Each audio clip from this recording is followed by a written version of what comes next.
Ways of communication. सबसे पहला है वर्बल। हमने वर्बल करा है सबसे पहला। वर्बल हो गया हमारा ओरली कम्युनिकेशन, जैसे मैं आपसे ओरली बात कर रहा हूँ। नॉन वर्बल हो गया शोइंग आवर फीलिंग और जेस्चर्स। हम अपनी फीलिंग ऐसे ऐसे, मतलब जो लोग होते हैं जो बोल नहीं सकते या सुन सकते हैं, वो अपनी जेस्चर और फीलिंग शो करके बात करते हैं। जैसे एक्सप्रेशन कोई रो रहा है तो वो अपना नॉन वर्बल कम्युनिकेशन कर रहा है कि हाँ उसे चोट लगी इसलिए वो रो रहा है। अब सबसे पहले उसके बाद आता है रिटर्न। रिटर्न जैसे लेटर लिखते हैं हम, वो रिटर्न कम्युनिकेशन होती है। हम किसी को अपनी फीलिंग्स राइटिंग लिख के हम वो कर रहे हैं। उसके बाद क्या आता है visuals. For an example logos pictures, मतलब हम किसी को विजुअलाइजेशन करके वो दिखा रही है चीजें। ठीक है, तो इसके बाद हम करते हैं अपना दूसरा टॉपिक जिसका नाम है एलिमेंट्स ऑफ कम्युनिकेशन। कम्युनिकेशन के क्या एलिमेंट्स होते हैं।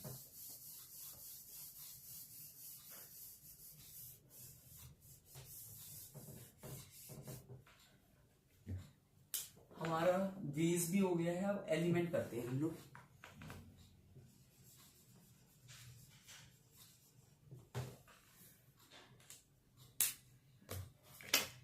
सबसे पहले इसमें क्या कहते हैं 7 एलिमेंट्स होते हैं। सबसे पहले आता है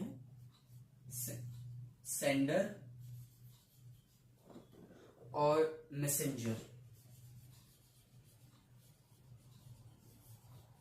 इसमें ही शुरुआत होती है। फॉर एन एग्जाम्पल आपको इससे बातचीत करनी है तो आप उसको भेजोगे, आप उसके मैसेंजर हो गए, आप उससे बात करना चाहते हो, सेंजर टू मैसेंजर इसे कहते हैं। जैसे the one who initiate the communication, जो कम्युनिकेशन को शुरू करता है।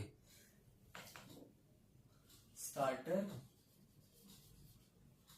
Of communication. सेकेंड क्या आता है आइडियाज इंफॉर्मेशन बी सेंट। हम अपने आइडियाज या इंफॉर्मेशन सेंड कर सकते हैं। फॉर एन एग्जाम्पल क्या कहते हैं हमारा होमवर्क है, हमारे को टीचर्स भेजती हैं हमारा होमवर्क, तो ये आइडिया भेज रही है हमको एक टीचर की आपको ऐसे ऐसे होमवर्क करना है, तो आइडियाज आ सकता है। और इंफॉर्मेशन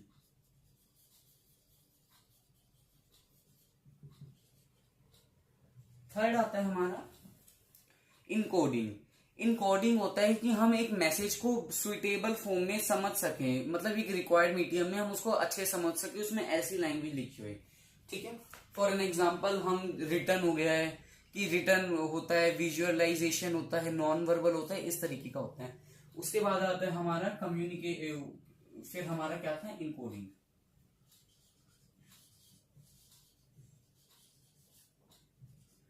फिर होता है कम्युनिकेशन चैनल्स।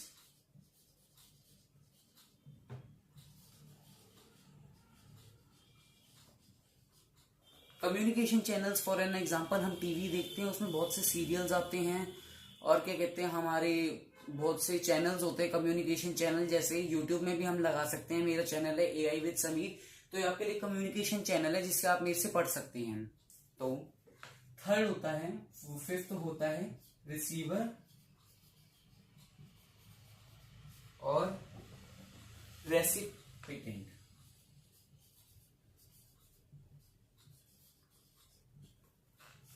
रिसीवर और रेसिपिएंट क्या होता है the target audience for the communication, ये होता है रिसीव और recipient.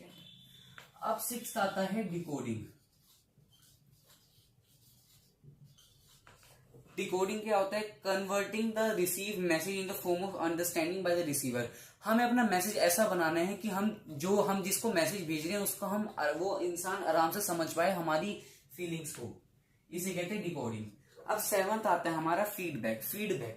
Feedback for an example, अब जैसे मैं वीडियो बनाऊंगा तो कमेंट्स में लोग अपना फीडबैक देंगे कि उनको कैसा लगा मेरा चैनल, तो फीडबैक होता है। फॉर एन एग्जांपल आप अपने फ्रेंड को मैसेज करते हो मेरे को काम भेज दे, वो आपको काम भेजता है, फोटो भेजता है काम की, तो वो आपको फीडबैक दे रहा है अपना।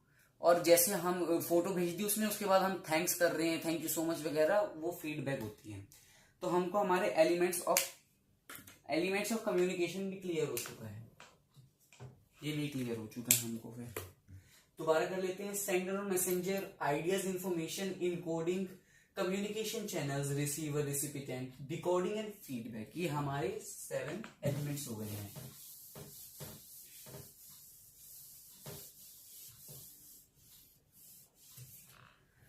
इसके बाद हम करते हैं फैक्टर्स। फैक्टर्स, अब भाई फैक्टर्स आ चुके हैं। अब क्या क्या फैक्टर होते हैं कम्युनिकेशन में? अब कम्युनिकेशन में कुछ प्रॉब्लम्स भी आती हैं। For an example language. For an example आप किसी से कम्युनिकेशन कर रहे हो, वो है साउथ इंडियन, उसे मलयालम आती है, पर आप हैं नॉर्थ इंडियन, तो आप हिंदी बोलते हैं।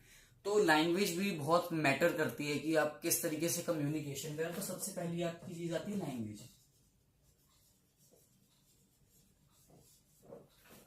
ठीक है, इसके बाद आता है हमारा prejudice different life experience. Prejudice हो गया, सबके अपने अपने लाइफ के एक्सपीरियंसेस हैं, कोई कैसा है कुछ कैसे हैं। तो इसको हम कैसे पढ़ सकते हैं? सबसे पहले हम लैंग्वेज को एक बार रीड आउट कर लेते हैं।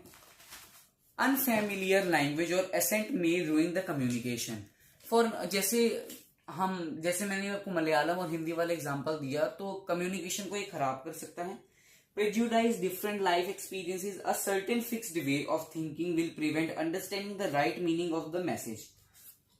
जो हमारी अच्छी फिक्स्ड हमारी थिंकिंग होगी, वो प्रिवेंट आप हमको अंडरस्टैंड कर सकती है एक राइट मीनिंग मैसेज को। ठीक है, अब होते हैं फिजिकल कैरेक्टरिस्टिक्स। फिजिकल कैरेक्टरिस्टिक्स में क्या आता है? Factors such as colour blindness. अब क्या होता है? कलर ब्लाइंडनेस होते हैं, कुछ लोगों को हम विजुअलाइजेशन दिखा रहे हैं पर उसको कोई कलर दिखाई नहीं दे रहा, तो इसमें एक मैटर क्या कहते हैं फैक्टर्स हो सकते हैं कम्युनिकेशन के। अब आते हैं इमोशनल कैरेक्टरिस्टिक्स।